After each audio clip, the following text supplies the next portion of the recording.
Bienvenidos. Abramos nuestras Biblias en Primera Tesalonicenses, capítulo 5. Hoy, iglesia, llegamos al final de esta carta, la cual hemos estudiado en este tiempo y hemos encontrado que estaba llena de principios, mandamientos y exhortaciones en las cuales Dios nos ha desafiado. Pero al final de esta carta, llegando, el apóstol Pablo va a exponer su deseo y su corazón pastoral hacia ellos, a esta iglesia amada por el apóstol, deseando también su santificación. Ese es el tema de la predicación. Pero no solamente al ver estos textos vamos a ver el deseo del apóstol, sino también es el deseo de Dios cumpliendo su propósito eterno para con sus hijos. Pablo aquí en el versículo 23 al 24 ora por ellos, y luego en el versículo 25 al 28 vamos a ver los medios que Dios dispone para nosotros, para nuestras santificaciones, unos o algunos de esos medios. Por eso en el versículo 23 vamos a ver la fuente de la santificación, de dónde proviene, ¿no?, la fuente de nuestra santificación. En el versículo 24 vamos a ver la provisión para la santificación. Y el versículo 25 al 28, como dijimos, los medios que encontramos en estos textos de la santificación. El título de esta predicación es Bendiciones finales y un deseo de santificación. Vamos a leer y luego vamos a orar. Primera Tesalonicenses, capítulo 5, versículo 23 al 28. Y el mismo Dios de paz os santifique por completo, y todo vuestro ser, espíritu, alma y cuerpo sea guardado irreprensible para la venida de nuestro Señor Jesucristo. Fiel es el que os llama, el cual también lo hará. Hermanos, orad por nosotros. Saludad a todos los hermanos con ósculo santo. Os conjuro por el Señor que esta carta se lea a todos los santos hermanos.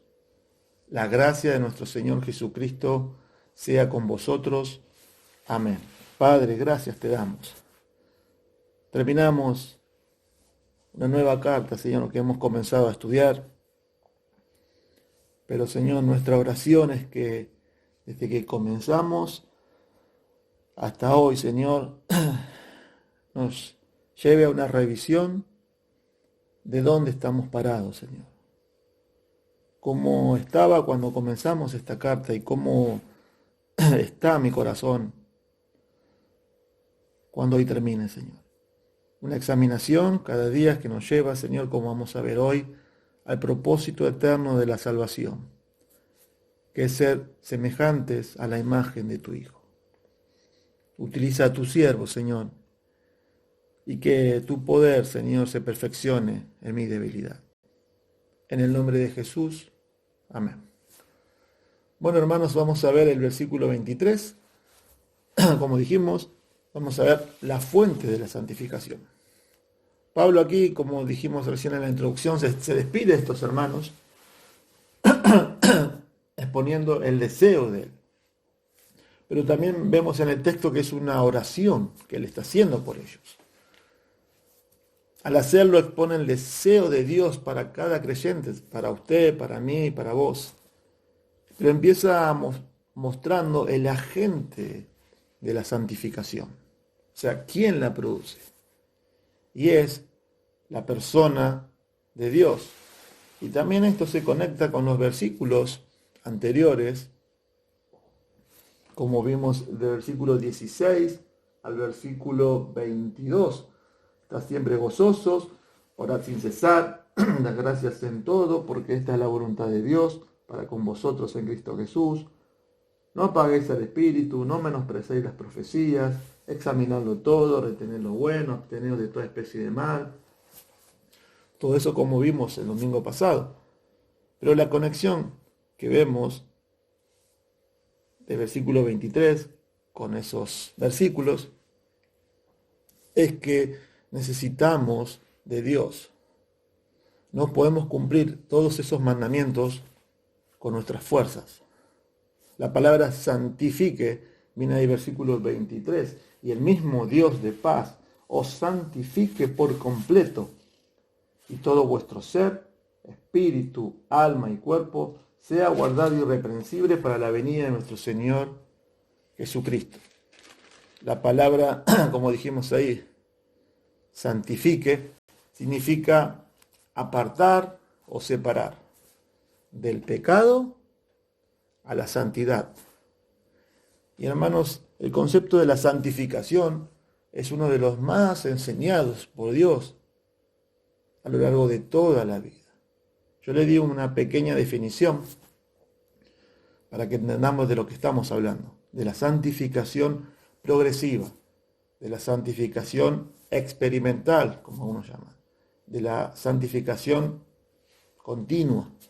Es la santificación desde que el Señor nos salvó, fuimos salvos, hasta que el Señor nos lleve a su presencia. Ese es el proceso continuo por el cual Dios separa cada vez más a los creyentes del pecado. Y estos se esfuerzan con el poder del Espíritu en conformarse a la imagen de Cristo. Eso, hermanos, es la santificación progresiva. Es el día a día, es el momento en que el Dios nos salvó. Comenzamos ese proceso hasta que Él nos venga a buscar o partamos a su presencia. Un texto que también puede graficar esto, hay infinidades de textos. Solamente he elegido uno, 2 Corintios 3:18, dice: por tanto, nosotros todos, mirando con el rostro descubierto y reflejando como un espejo la gloria del Señor, somos transformados de gloria en gloria en su misma imagen por la acción del Espíritu del Señor. Pero dentro de este texto tan rico se desprende otras enseñanzas. Como vimos ahí, Dios es la fuente de nuestra santificación. Eso es lo que dice el versículo 23. Y el mismo Dios de paz os santifique. Ese mismo Dios que está cumpliendo ese proceso continuo en nuestras vidas, también tiene un nombre y es producido por el Dios de paz. Y ahí paz, hermanos, no es la definición que le damos nosotros a lo que significa paz. La paz ahí no es la ausencia de conflictos y problemas. La paz en hebreo significa shalom. ¿Sí? Era el saludo en el cual los judíos constantemente lo hacían. Shalom, shalom. Pero no significa ausencia de conflictos. Implica la más alta prosperidad espiritual, física y emocional. Pero para el creyente resume lo más preciado que Dios nos ha dado: paz con Dios.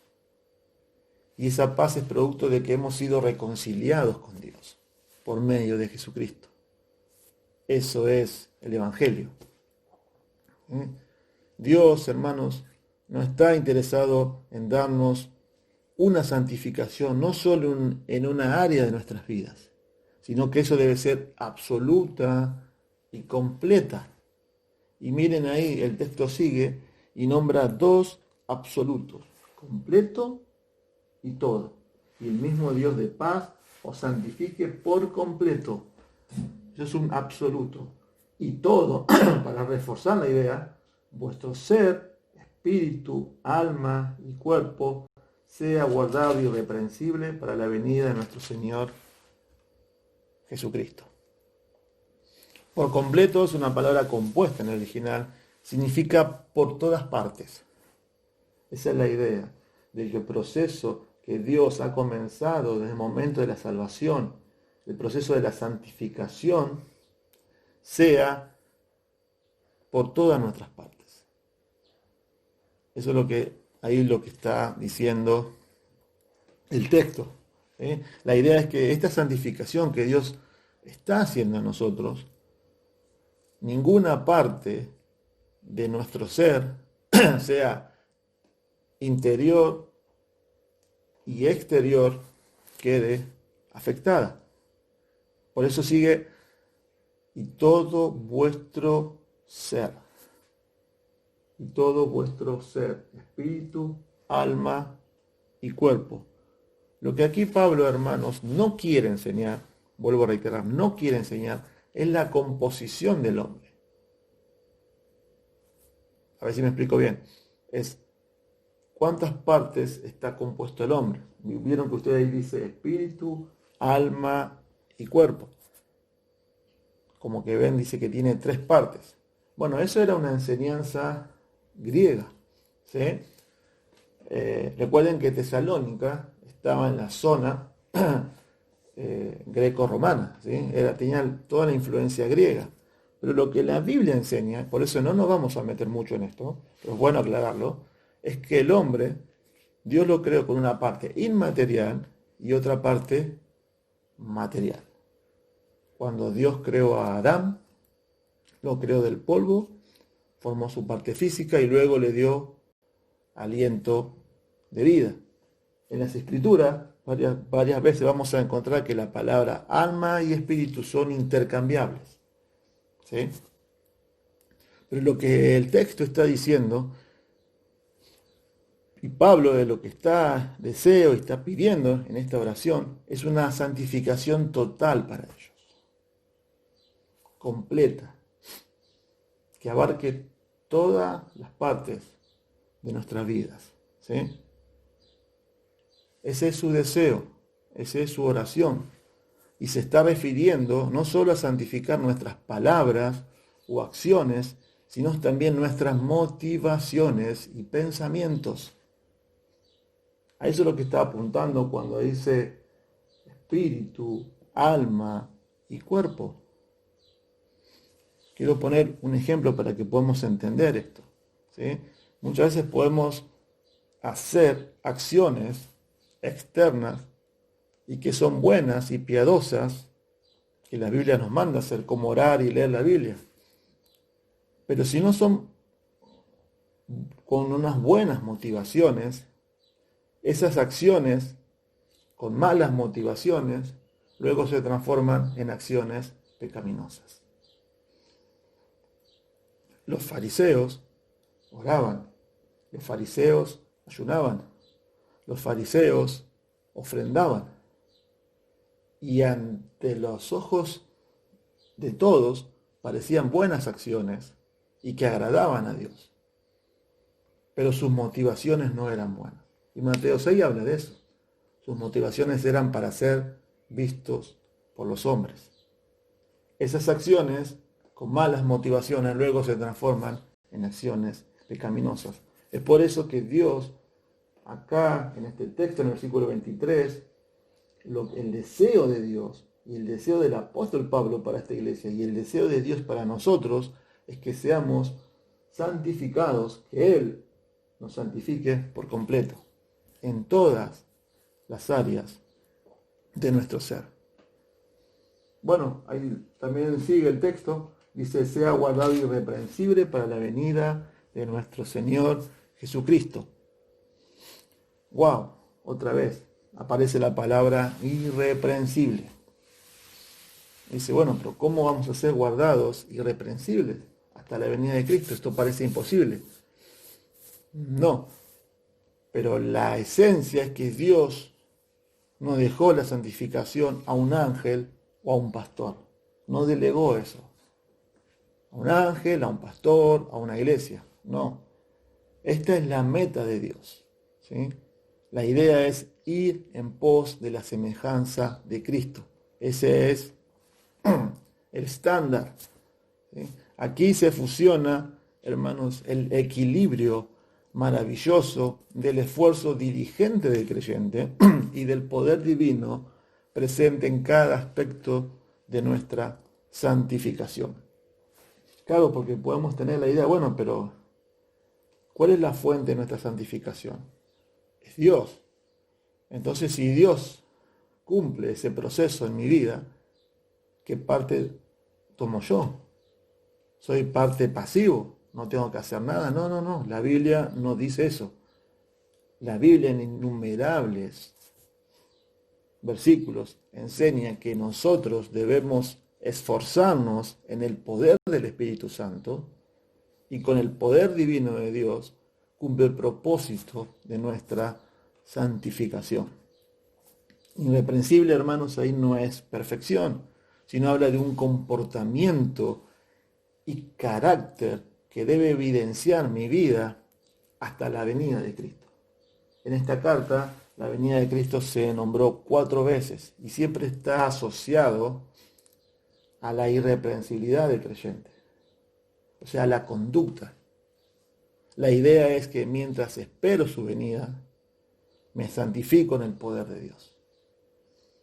Porque la venida del Señor Jesús, ese evento majestuoso, trascendental que lo hemos estudiado, debe afectar mi andar diario y mi santificación hoy. Eso lo hemos visto también en esta misma carta, capítulo 3, versículo 13.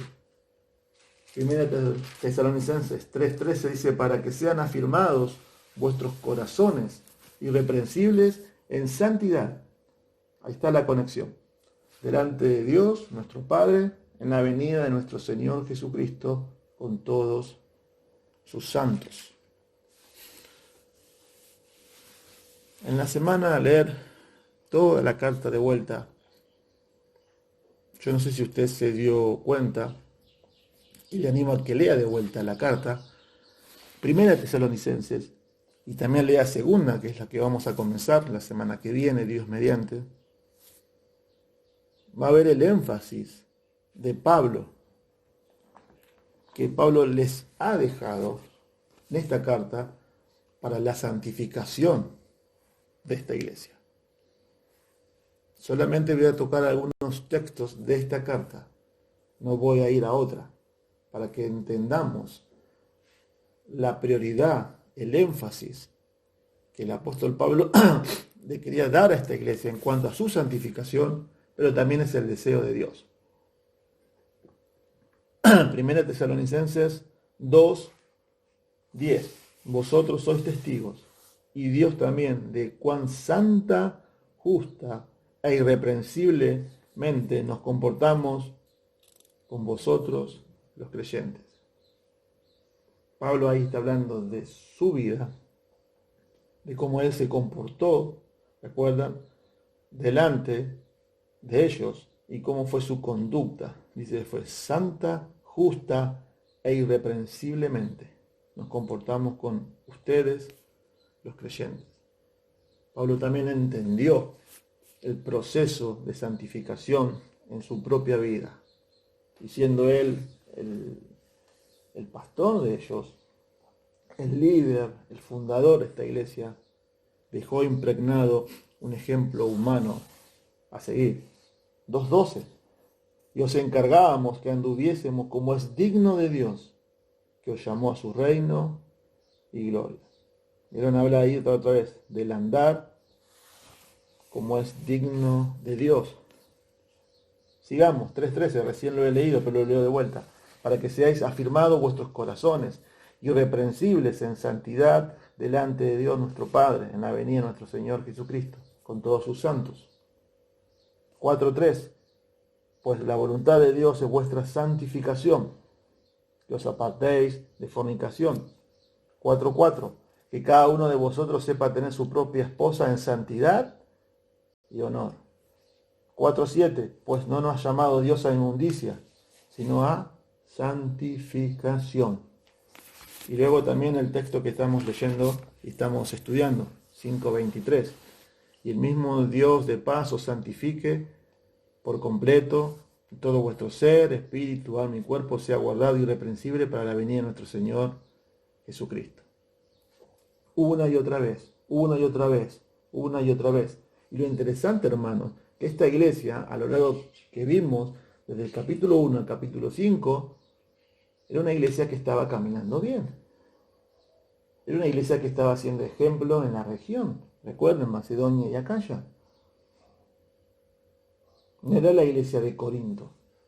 Por supuesto, y lo hemos visto en nuestras últimas predicaciones, en las relaciones entre los pastores y las ovejas, y entre ovejas y ovejas. No era una iglesia perfecta. Pero el énfasis que el apóstol Pablo hizo en esta carta en cuanto al proceso de la santificación, necesitaban recordar el estilo de vida que Dios quiere. Por eso también el texto, hermanos, precioso de Romanos 8:29, llamado la cadena de oro, ¿no? A los que antes conoció, también los predestinó, para que fueran hechos conformes a la imagen de su Hijo, para que Él sea el primogénito entre muchos hermanos. Y a los que predestinó, a estos también llamó. Y a los que llamó, a estos también justificó. Y a los que justificó, a estos también glorificó. La cadena de la salvación expresa todo el plan de redención desde la eternidad. Pero miren ahí, tiene la intención expresa y exclusiva de ser conforme a la imagen de su Hijo. Eso es lo que dice el versículo 29. ¿Sí? Desde el momento en que Dios ha diseñado nuestra salvación en la eternidad, el propósito de Dios es que cuando seamos salvos, hasta que podamos ir a su presencia, tiene el propósito de ser conformes a la imagen de su Hijo. O sea, toda tu vida, todas tus circunstancias, todos tus problemas, todas tus pruebas que pasamos y que pasás por toda la vida, tiene un propósito. Es el deseo de Dios, es el propósito de Dios de santificarme, santificarte. Y Dios utiliza todas esas circunstancias, problemas, pruebas, detalles, personas, para que cada día seamos más parecidos a Cristo. Por eso, hermanos, para implicar el texto, sin la obra santificadora es imposible que podamos vivir como Dios quiere que hagamos. Qué bueno, hermanos, saber que Dios no nos ha dejado en nuestras manos y en nuestros, podemos decir, hombros el peso de nuestra santificación. Por supuesto que no somos pasivos. Por eso en Filipenses dice que Dios es el que produce el hacer, el querer y el hacer, por su buena voluntad. ¿Sí? Pero qué bueno es saber que la obra santificadora que Dios hace en nuestras vidas, Dios nos provee también, como vamos a ver ahora, elementos para que se cumplan. Pero sin la obra santificadora es imposible, por ejemplo, que nosotros podamos entender la Biblia. Ese proceso se llama iluminación. El Salmo 119, versículo 18 lo expresa bien, ¿no? Abre mis ojos y miraré las maravillas de tu ley. ¿Sabías eso? Que si Dios no ilumina nuestras mentes, no podemos entender la Biblia. Sin la obra de Dios al leer o escuchar las Escrituras no habría convicción de pecado en mi vida, aún mismo como creyente. Si Dios en su soberanía y en su gracia nos usa en algo es porque Él puso el querer y el hacer por su buena voluntad. No podríamos predicar el Evangelio,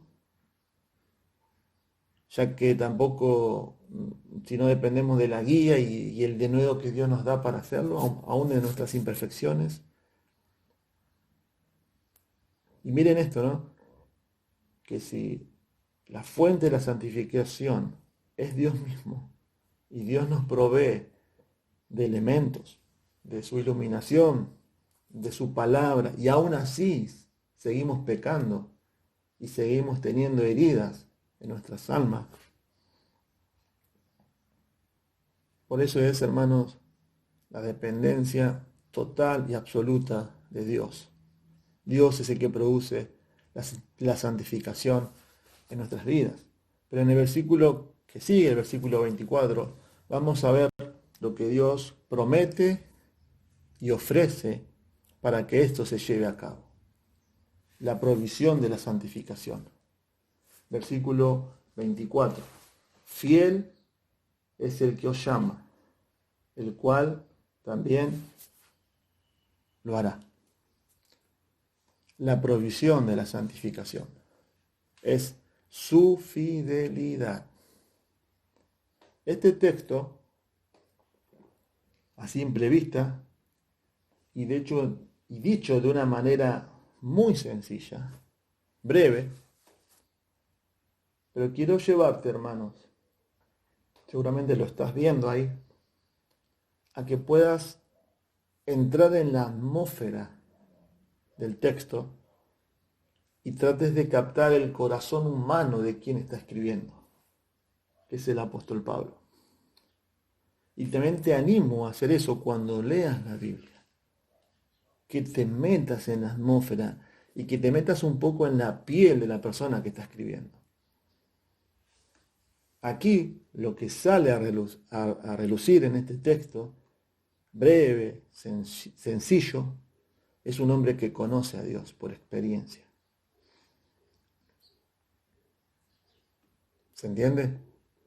No un hombre que conoce a Dios por un conocimiento, sino por experiencia.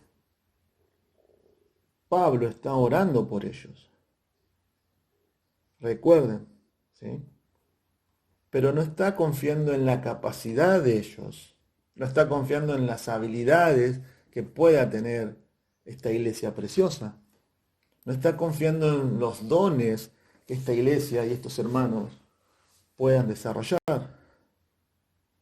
no está confiando en la fidelidad que ellos pueden tener como cuerpo, no. Pablo en lo único que confía aquí para que se cumpla el proceso de santificación en sus vidas, y así por ende también en la tuya y en la mía, es en el carácter de Dios. La versión NBI dice, el que lo llama es fiel, y así lo hará. Me encantó esa traducción. El que lo llama es fiel, y así lo hará. Fiel es el que os llama, el cual también lo hará. ¿Qué es lo que va a hacer ahí? Bueno, el proceso de santificación que vimos en el versículo 23. Pero miren otra vez el texto. Apunta a uno de los atributos que más describe la Biblia de Dios, su fidelidad. Y dice, lo hará de una manera definitiva. ¿Qué es lo que va a hacer? Bueno, los va a santificar, nos va a santificar, va a llevar a cabo su propósito por el cual Él eligió a los creyentes, los justificó y también los va a glorificar, como vimos en el texto de Romanos. Pero se dieron cuenta, hermanos, que no dice el texto, bueno, posiblemente lo haga, quizás sea así. No, dice, fiel es el que os llama, el cual también lo hará. Pablo no pone quizás por las dudas, no duda en cuanto a eso, porque conoce el carácter de Dios y conoce a Dios y sabe que Dios cuando promete algo lo cumple.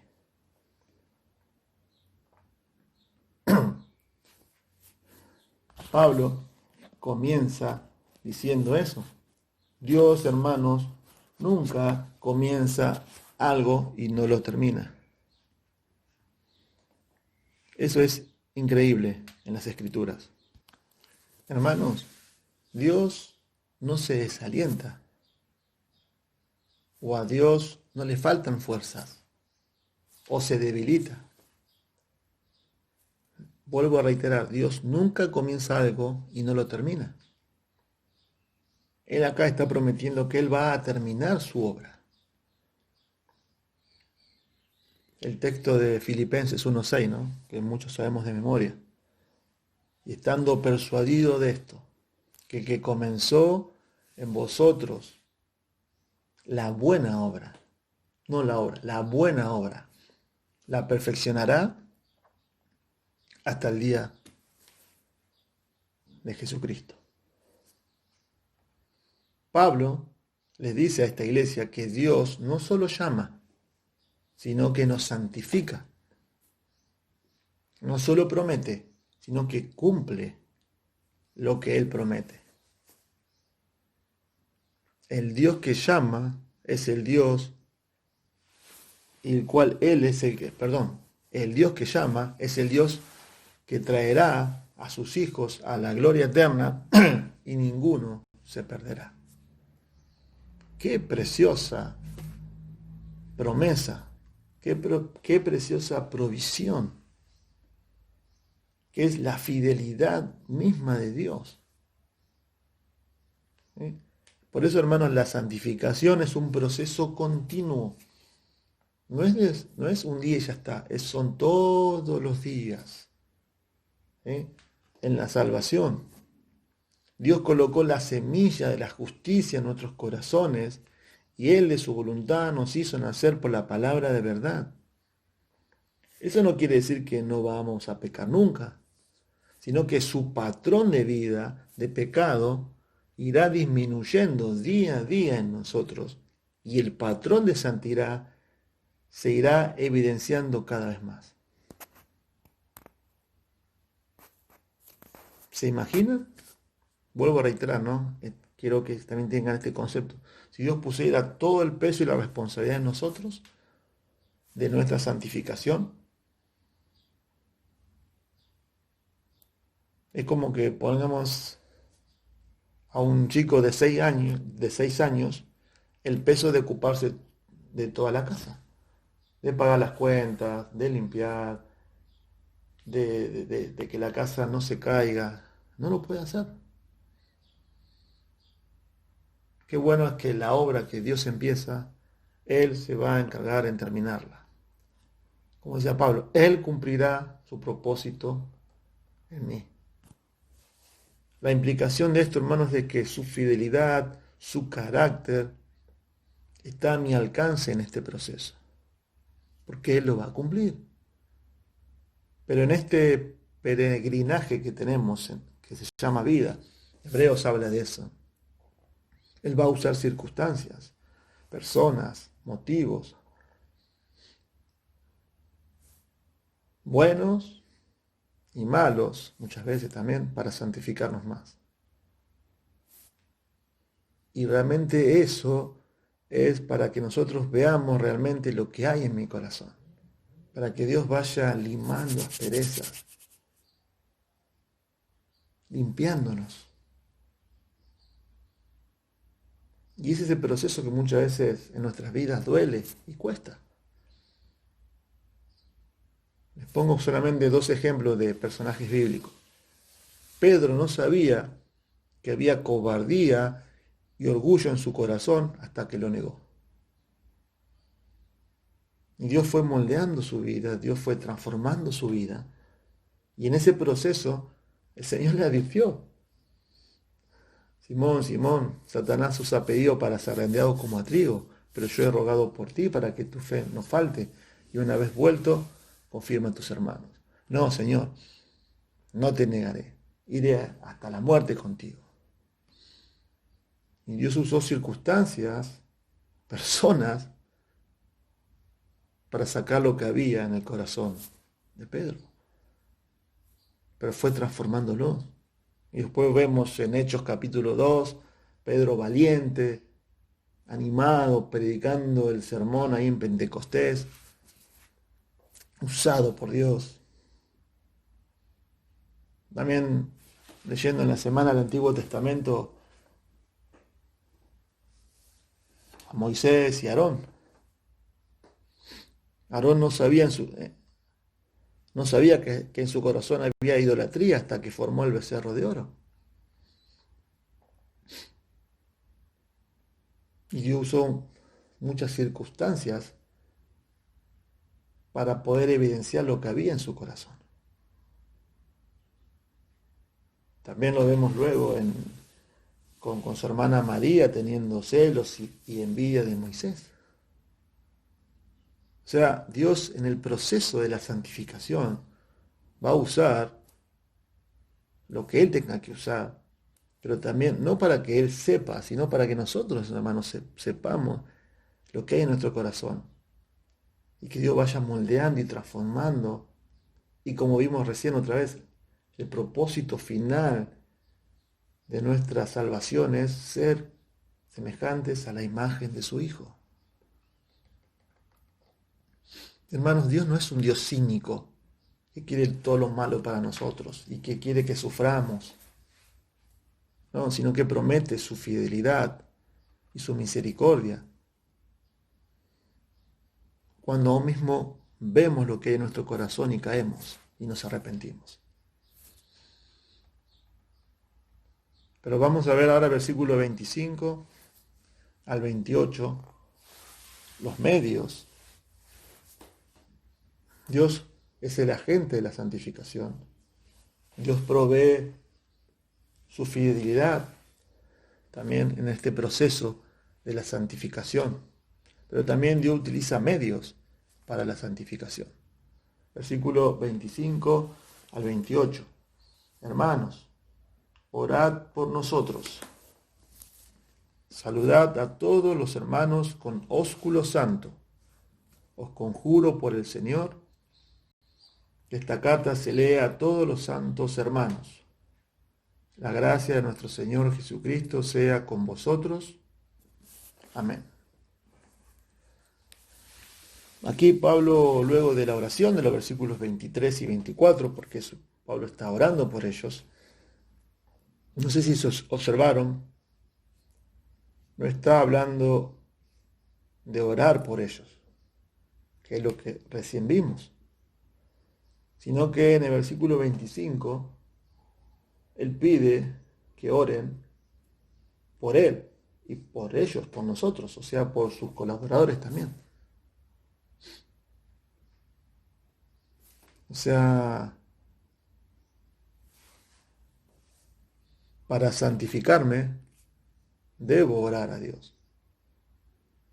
Porque Él pide, ¿no? Orar. Bueno, acá quizás por Él. O sea, muchas veces, a ver si no los confundo. La idea es, Pablo está orando por ellos. Pero aquí ahora él está pidiendo oración por Él. Bueno, en el contexto, todo lo que Pablo está haciendo es que Él está consciente de lo que pidió por ellos, Él también lo necesita. Él está en tanta necesidad de oración como por los que Él está orando. Y como que Pablo, imagínense de vuelta esta escena, ¿no? Pablo está orando por ellos. Acá en esto está escribiendo, pero está quizá en su mente orando, que Dios los santifique por completo. Y como que hace un parate y dice, yo estoy orando por ustedes, pero también, yo también lo necesito. Oren por mí. Pablo también se da cuenta de que Dios debe seguir obrando en su vida también. Y necesita de este medio de santificación que Dios nos ha dejado para su vida también. Esto era una costumbre de Pablo. Bueno, Romanos 15, 30 al 33, 2 de Corintios 1:11, Efesios 6, 18 al 20, Filipenses 1:19, Colosenses 4:3, 2 de Tesalonicenses 3:1 al 13, Filemón 1:22. Pero he elegido 3 para que veamos aquí la esencia de por qué oraba Pablo. Vuelvo a reiterar el texto. Versículo 25. Hermanos, orad por nosotros. Efesios 6:18 dice, orad en todo tiempo con toda oración y súplica en el Espíritu, y velad en ello con toda perseverancia y súplica por todos los santos. Y por mí, a fin de que al abrir mi boca me sea dada palabra para dar a conocer con denuedo el misterio del Evangelio, por el cual soy embajador en cadenas, y con denuedo hablé de él como debo hablar. ¿Vieron? Versículo 19 dice, y por mí, oren por mí. ¿Pero por qué? ¿Por qué pide Pablo? Pide por sus necesidades, pide para que pueda ser excarcelado. Recuerden que cuando está escribiendo Efesios, él está preso. No, dice, a fin de que al abrir mi boca me sea dada palabra para dar a conocer con denuedo el misterio del Evangelio. Wow. ¿Vieron que la oración de Pablo no es egocéntrica? Oren por mí. ¿Y por qué quieres que oren? Y oren por esto, oren por mis necesidades, oren por mi trabajo, oren por mis hijos, oren. Que está bien. Debemos orar por eso. Pero miren la oración de Pablo aquí. Colosenses 4:3. Orad también al mismo tiempo por nosotros, para que el Señor nos abra puerta para la palabra, a fin de dar a conocer el misterio de Cristo por el cual también estoy preso. Pablo está preso. Lo está diciendo acá, Colosenses 4:3. Oren por mí. Pero para que el Señor abra puerta para la palabra. Pero Pablo, estás preso. ¿Cómo que abra puerta para la palabra?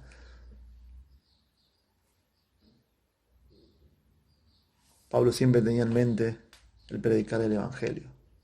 Y sabía que dependía de Dios y que era Dios el que abría las puertas. Segunda de Tesalonicenses 3:1. Por lo demás, hermanos, orad por nosotros, para que la palabra del Señor corra y sea glorificada, así como lo fue entre ustedes. ¿No vieron sus motivos de oración en estos textos? Para que la palabra del Señor corra, para que la palabra del Señor, para que el Señor abra puertas para la palabra, para que al abrir la boca tenga valor, tenga denuedo y predicar el Evangelio. Vieron que no es una oración egoísta. Es más, en el versículo 25, hermanos, dice, no dice tampoco oren por mí, oren por nosotros. Pablo está pidiendo no solamente por él, sino también por sus colaboradores.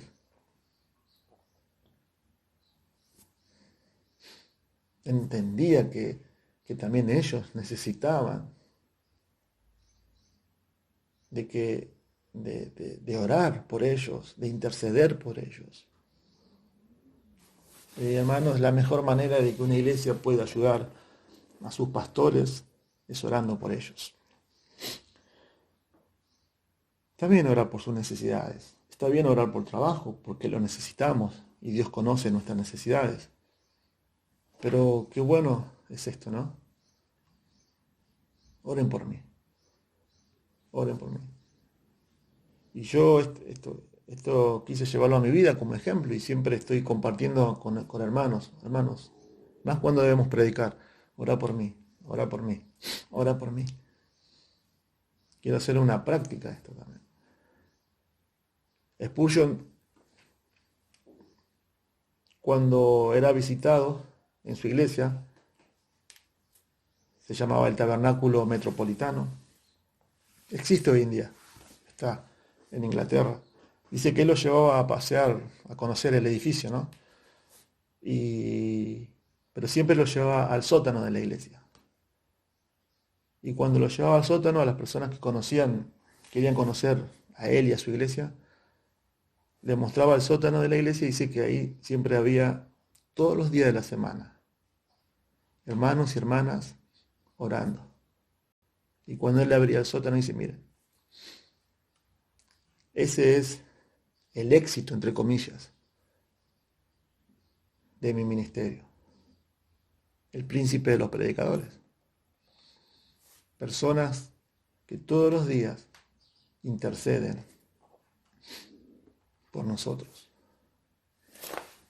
Y hermanos, ese es el medio por el cual Dios también nos santifica.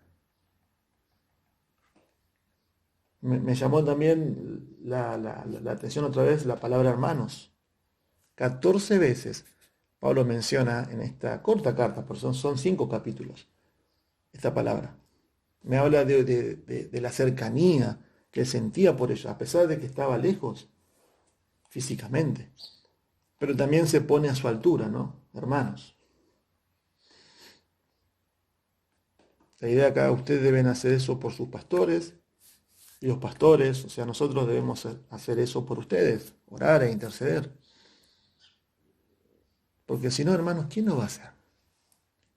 ¿Y quién puede decir que está libre de tentaciones, desánimo, lucha, presiones, cansancio, inquietudes, pecados? ¿Quién va a orar si no es la iglesia? Y en la oración, hermanos, expresamos nuestra dependencia de Dios. Por eso una iglesia que no ora es una iglesia que no depende de Dios. Y nos convertimos en autosuficientes.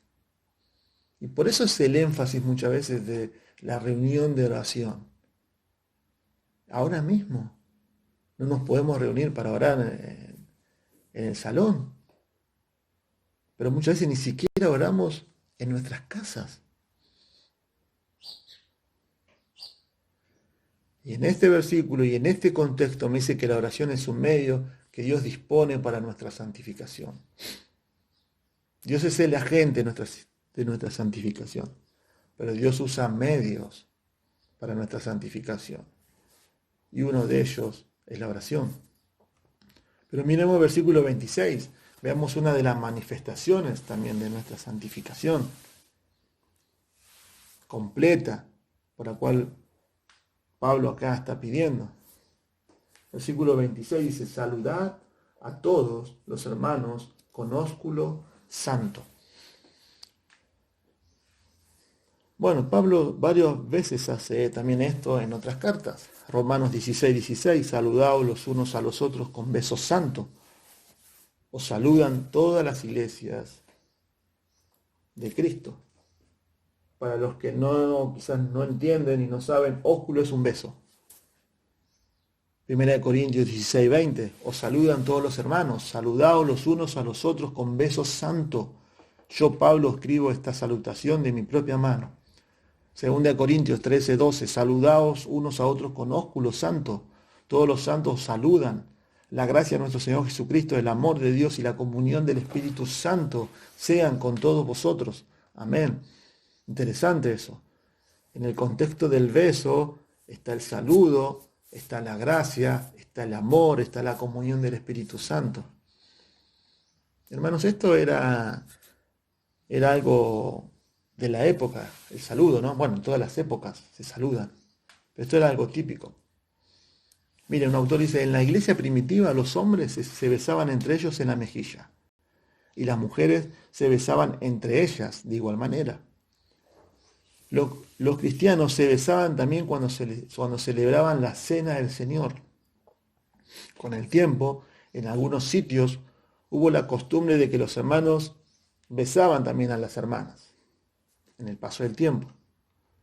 También a las personas consideradas superiores. Se las besaba en los pies, en la rodilla, en el codo y en la mano.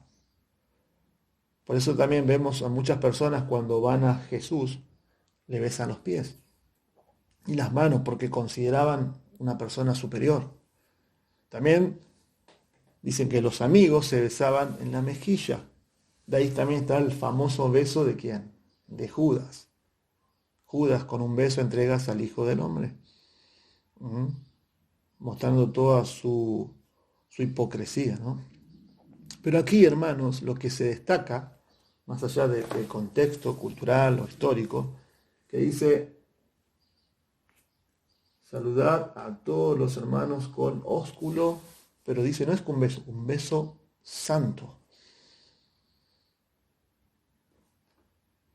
Lo que se destaca es que ahora esa acción es santa. Es santa porque es el símbolo de la unidad espiritual en Cristo.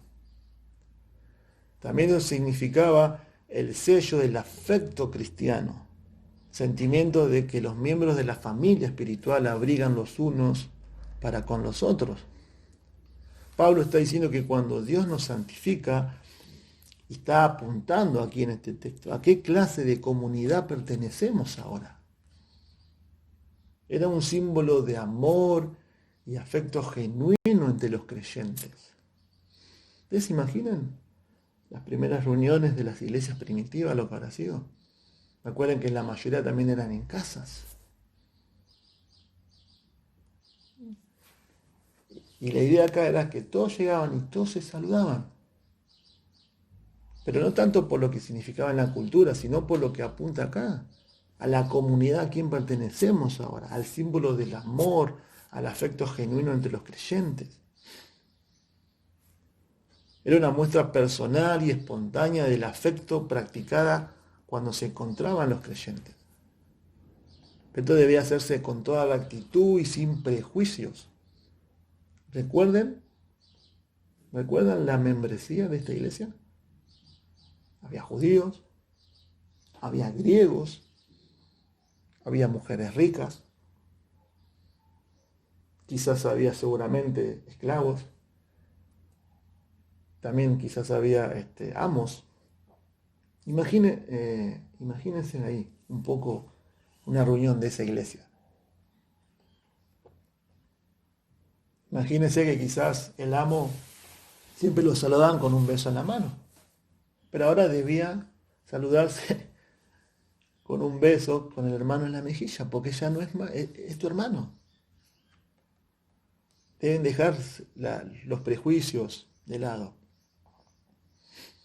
Esto reconocía que eran hermanos, ahora de la misma familia.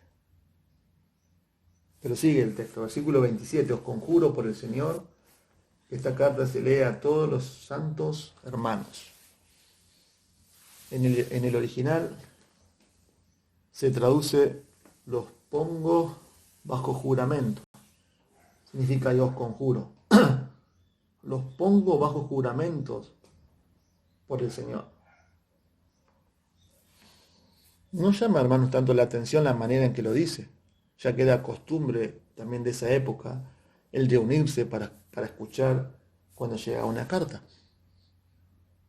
Colosenses dice, cuando esta carta haya sido leída entre vosotros, haced también que se lea en la iglesia de los laodicenses, y que la de la Odisea la leáis también vosotros.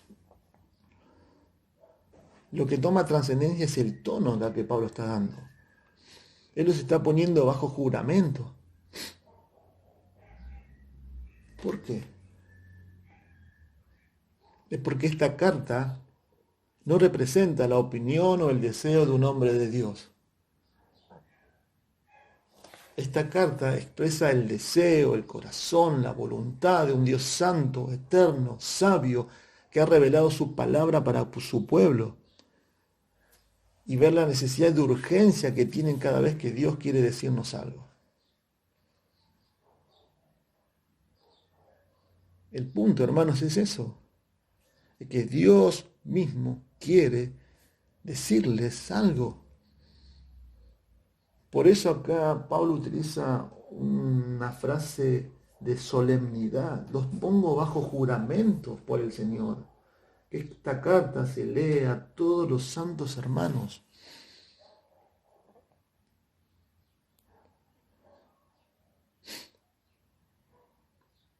Por eso, hermanos, los insto, los animo. Es a Dios a quien deben escuchar, no a mí. Es Dios quien está hablando, no el pastor. Los pastores somos los micrófonos, simplemente. Somos los administradores, como dice Corinto, somos los meseros, los que servimos la mesa. Pero usted tiene que entender, y esta iglesia y usted tienen que entender, que es Dios quien me está diciendo esto. Y si Dios es el que está hablando, yo debo hacer algo con lo que escucho de Dios. Porque muchas veces podemos tener muy buena predicación, pero muy poca santificación. Porque yo no entiendo que es Dios el que me está diciendo algo. Es Dios mismo. Y ese es el propósito de la predicación por el cual Dios la ha diseñado. No para que la iglesia o usted diga, qué lindo sermón, qué bien explicado. No. Es decir, ¿qué voy a hacer con esto que Dios me está diciendo? Esa iglesia debía estar reunida, no solo porque en este tiempo no había Biblias, recuerden, no había Biblias, no todos sabían leer. Entonces, la idea era, todos tenían que estar reunidos cuando llegaba una carta, más la del apóstol. Dios tiene algo para decirnos. Voy a poner un ejemplo, ¿no? Pero ¿qué pasa si les digo, bueno, imaginémonos que podemos reunirnos en el salón y digamos, el próximo domingo tenemos un mensaje de Dios en vivo y en directo en la iglesia? ¿Qué harías? ¿Cuál sería tu actitud? Yo creo que estaríamos ahí a las 4 de la mañana. Pero hermanos, cada domingo que nos reunimos, ¿no es lo mismo? ¿No nos ha dejado Dios su palabra revelada?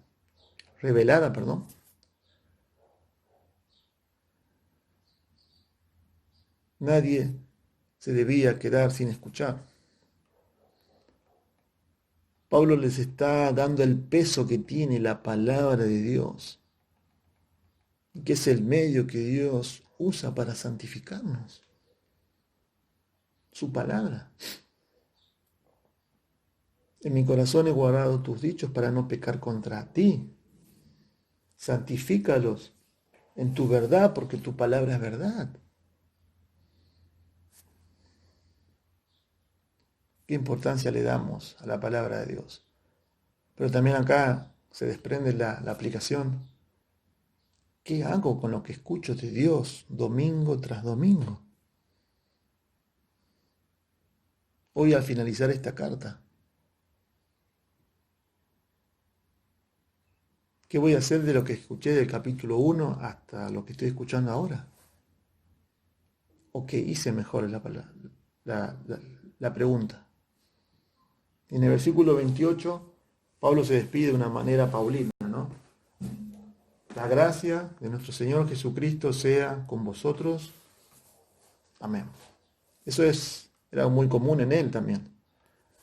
El hecho de que él cierre esta carta y que termine así, en el contexto de la santificación y la importancia que Dios le dio a esta carta, a este tema vital de nuestras vidas, es la gracia de Dios que se necesita para vivir la vida de santificación que Dios desea. Acá Dios nos está dejando otro medio más.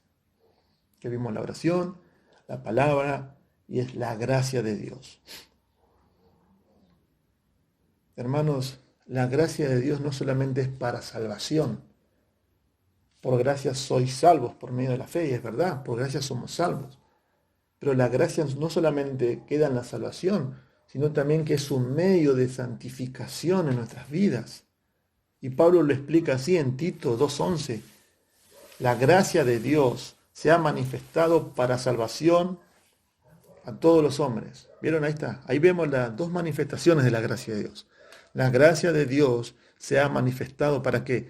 Para salvación a todos los hombres.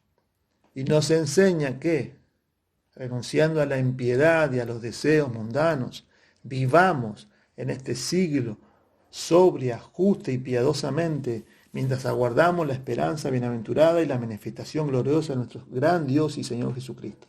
Dos manifestaciones de la gracia, Tito 2:11 hasta el 13. Se manifestó para salvación y también enseña cómo renunciar a los deseos mundanos para nuestra santificación. Es vital para este proceso la gracia de Dios. Dios debe usar su gracia, ¿sí?, para que haya fructificación en nuestras vidas, en el creyente. ¿Sí? Separado de mí, dice, nada podéis hacer. También necesitamos, como vimos también hoy en la predicación, la iluminación de Dios para que entendamos la Biblia. Y en eso Dios nos vaya limpiando. Sin la gracia de Dios también no habría convicción de pecado. Yo me quedo en Él. Y hermanos, le grafico un poco la gracia para que entendamos. La gracia de Dios es el combustible del auto. Usted puede tener auto, pero si no le echa nafta, el auto no arranca. La gracia de Dios hace mis esfuerzos en el poder de Dios eficaces.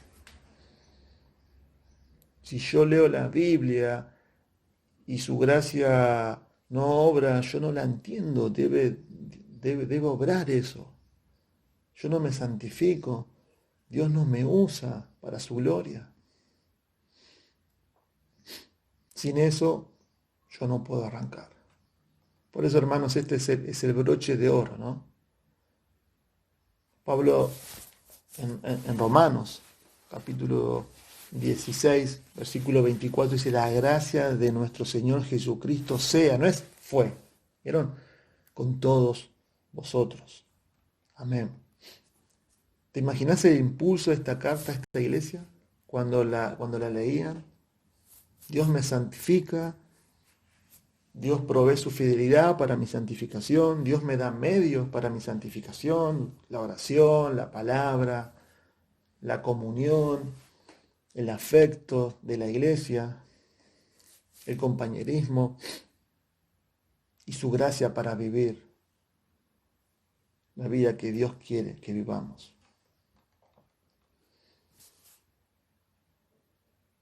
Para terminar, ¿no? Hermanos, iglesia, ¿dónde estamos parados de que comenzó esta carta hasta hoy? ¿Cuál es el proceso de santificación que Dios ha empezado en mi vida? ¿Qué lo empezó? ¿En qué áreas debo santificarme más? Vamos a orar. Padre, gracias te damos por tu palabra. Gracias por esta carta, Señor.